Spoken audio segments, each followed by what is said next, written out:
जंगल में गायब हो जाता है। अब राजा को सोचता है कि भैया तीर तो उससे लग गया कि अब जाकर के देखता हूँ वो आगे कहीं मुझे मरा हुआ मिलेगा तो हम उसे ले चलेंगे। अब राजा जी उस हिरण का पीछा करते हैं और पीछा करते करते एक वन से एक जंगल से दूसरे जंगल में प्रवेश कर जाते हैं भाई, क्योंकि जो खून बह रहा होता है तो उसका पीछा करते करते वो दूसरे वन में पहुंच जाते हैं। अब उस वन में क्या होता है कि वहाँ एक बड़ा वट वृक्ष होता है, बरगद का पेड़ होता है। क्योंकि भाई क्या होता है, वट वृक्ष देख करके वो डर जाते हैं, राजा जी डर जाते हैं यार इतने बड़े घने जंगल में मात्र ये एक वृक्ष ऐसा है जो इतने बड़े योजन के अंदर फैला हुआ है, इतनी उसकी शाखाएं बड़ी बड़ी है। अब वहाँ उनको प्यास लगती है तो देखते हैं कि उस वट वृक्ष के पास में एक तालाब होता है, झील होती है, तो वो अपनी प्यास को बुझाने के लिए उस तालाब में जाते हैं और वहां जाकर के वो जल को पी लेते हैं। पीने के बाद अब थकान हो जाती है कि भैया मैं इतना भागा हूँ और वो हिरन भी पता नहीं कहाँ गायब हो गया, अब मैं थोड़ा सा विश्राम कर लेता हूँ। विश्राम के लिए वो दोबारा से उस बरगद के पेड़ के नीचे आ जाते हैं। अब जैसे ही वो विश्राम करते हैं तो वो क्या देखते हैं, उस बरगद के पेड़ के ऊपर एक उल्टा भूत प्रेत मतलब पिशाच इत्यादि लेटा उल्टा औंधा होता है और उसके जो बाल होते हैं वो राजा के मुंह पे आ जाते हैं। अब राजा घबरा करके खड़ा हो जाता है और हाथ जोड़ लेता है कि भैया मेरे से ऐसे क्या गलती हो गई कि तू मेरे मतलब ऐसे मुझे काट रहा है, देख रहा है। तो देखिए उस पिशाच की क्या दिक्कत थी कि उसके बड़े बड़े तो बाल थे और बहुत भयंकर और बहुत डरावना पिशाच था वो। अब यहाँ वो राजा जी हाथ जोड़ लेते कि भैया तू मुझे कुछ मत करियो, अगर तुझे कुछ चाहिए तो बता दे, मैं तेरे लिए उपाय इत्यादि जो भी मेरे से बन सकेगा, तुझे जो भी चाहिए होगा मैं कोशिश करूंगा कि मैं तेरे सहायता कर सकूं। अब वो पिशाच क्या कहता है, देखिए कि राजा जी मैं आपको कोई हानि नहीं पहुंचाऊंगा, पर मेरे को इस वृक्ष पे 800 वर्ष हो गए, 800 साल से मैं यही लटका हुआ हूँ और मुझे मात्र एक ऐसा मनुष्य चाहिए जो मुझे यहाँ से छुटकारा दिला दे, है ना। तो मैंने कल की कथा में भी आपको कुछ बताया होगा कि भाई छत पे मेरे साथ भी ऐसे ही हुआ था कि मैं सो रहा था तो ऐसे ऐसे मेरे साथ घटना घटित हो गई थी। तो उसी प्रकार से राजा के साथ भी यही हुआ और राजा जी ने क्या किया कि भैया उससे पूछा कि आप कहाँ से हो, क्या चीजें हैं और कैसे कैसे आप इस प्रेत की योनि में फंस गए। तब वो देखिए पिशाच क्या बताता है कि मैं एक गांव में साधारण सा मनुष्य था और उस गांव का नाम था वैदिगण, उस गांव का नाम था वैदिगण गांव था।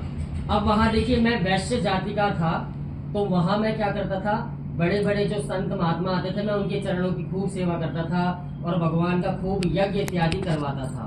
पर मुझे ये तो राजा जी पूछते हैं कि भैया ठीक है आप अपनी जगह सेवा करते थे, सारी चीज करते थे, पर आप यहाँ पिशाच कैसे बन गए, आप राक्षस कैसे बन गए। तब वो बताते हैं कि देखिए मैं कितने भी धार्मिक कार्य कर लेता, कितने भी भक्ति भाव से मैं पूजा कर लेता, परंतु जब मेरी मृत्यु निकट आई तो मेरे घर में कोई भी मुझे मुख अग्नि देने के लिए नहीं था और ना ही मेरे कोई परिवारजन आगे आया कि जो मुझे मुख अग्नि दे सका। ना तो मैंने विवाह किया और ना ही मैंने मुख अग्नि मुझे प्राप्त हुई। तो इसी कारणवश मैं चंडाल की योनि में, पिशाच की योनि में आकर के फंस गया। इसलिए अब राजा जी पूछते हैं कि भैया आप मुझे बता दीजिए कि आपके लिए मैं क्या सहायता कर सकता हूँ, मैं वही करूंगा। तो वहां पिशाच उसको कहता है कि देखिए आप ऐसा कीजिए। अब देखिए पिशाच उसको उपाय क्या बताता है कि आप एक लक्ष्मी नारायण भगवान की मूर्ति बना लीजिए और सोने की बना लीजिए। सोने का महत्व बहुत बड़ा है क्योंकि सोने का दान करने का महत्व भी आपको भी आगे कथा में मिलेगा। तो वो पिशाच क्या बताते हैं कि हे राजा जी आप अपने नगर जाइए, अपने राज्य में जाइए और जाकर के एक लक्ष्मी नारायण भगवान की सोने की मूर्ति को बनवा लीजिए। सोने की मूर्ति जब बन जाए तो बड़े बड़े संत महात्माओं को बुला करके उस मूर्ति के प्राण प्रतिष्ठा करवाइए, उसका हवन पूजन करवाइए और मेरे नाम से वहां पे आप पूजा रखिए।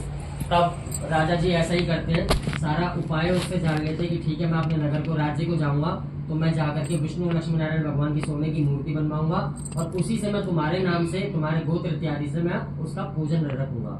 अब दोबारा से देखिए जैसे ही इनका वार्तालाप चल रहा होता है राक्षस का और राजा का, तो वहां पे उनकी प्रजा उनको ढूंढते ढूंढते आ जाती है कि सिपाही और वगैरह ढूंढते ढूंढते आ जाते हैं कि भैया राजा जी आप कहाँ रह गए, हम तो काफी परेशान हो रहे थे।